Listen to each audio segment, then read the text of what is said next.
Good afternoon, ladies and gentlemen.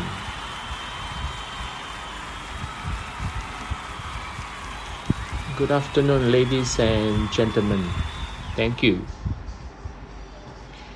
Today, the episode is about tourism's water footprint.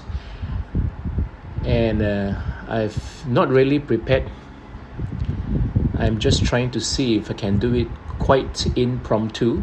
In front of me is my laptop, and I'm turning onto an article that is talking about, this article is in 2021 July, that means it's 2 years ago, and it's an article talking about the city of Valencia in Spain becoming the first city in the world to measure the water footprint from the tourist activities.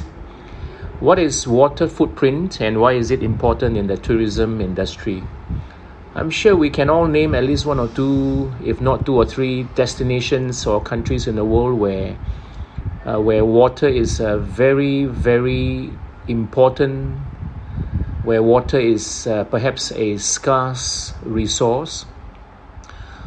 I come from Singapore, and Singapore is actually one of the countries in the world where water is often regarded as a very sensitive and a very sensitive topic and very scarce resource. We have only started to produce our own water to a level that is almost self-sufficient only about 20-30 years ago. Prior to discovering the Valencia article last year, or the beginning of this year actually, I didn't know that the city of Valencia is one of the places in the world where they also struggle with water. So I think Singapore and Valencia do have some similarities in that aspect.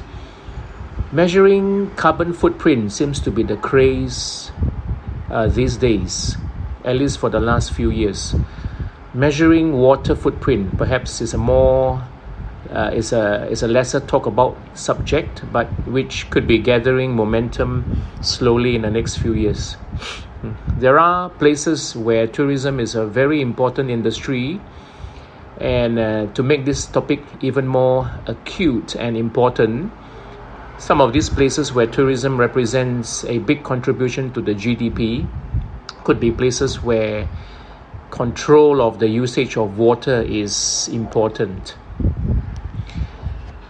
So I have the article in front of me, and one of the numerous things the article says is that Valencia, the city in Spain, has aspired to be not just carbon neutral, but they are also trying to aim to be water neutral.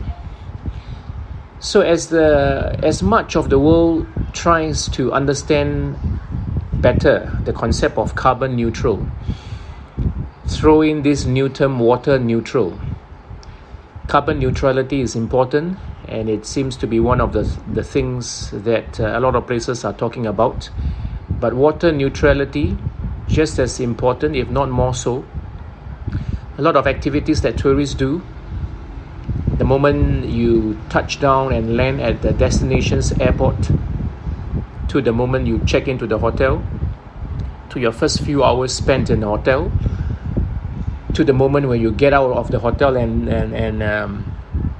go right in to do your many things that you're doing in the destination. A lot of these things require water. The hotel, in the hotel, you consume a lot of water, and there is a lot of water usage indirectly too, which we sometimes may forget.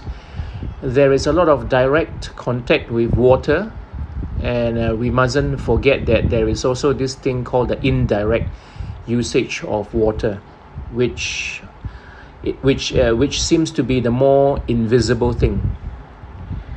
So when we look at the many tourist activities that happen in the city or at the destination, there's a lot of water usage, from the theme park to the hotel, to the food establishments. and even to the shops where you buy things, there's a lot of water used to produce the goods and the services. In the places where you eat, in the places where you dine, and in the places where you play, and in the places where you do your activities, in the places where you enjoy your tourist activities, some of these places use a lot of water, and right down to the things that you buy. So I hope in the next podcast, I usually keep my podcasts less than 7-8 minutes, and this one is meant to be a short one. In my next podcast, I aspire to do perhaps a slightly more in-depth look at water neutrality, and I'm going to share this article on my LinkedIn account. Look for me on LinkedIn. My name is Kevin Poon, and I'll see you next time.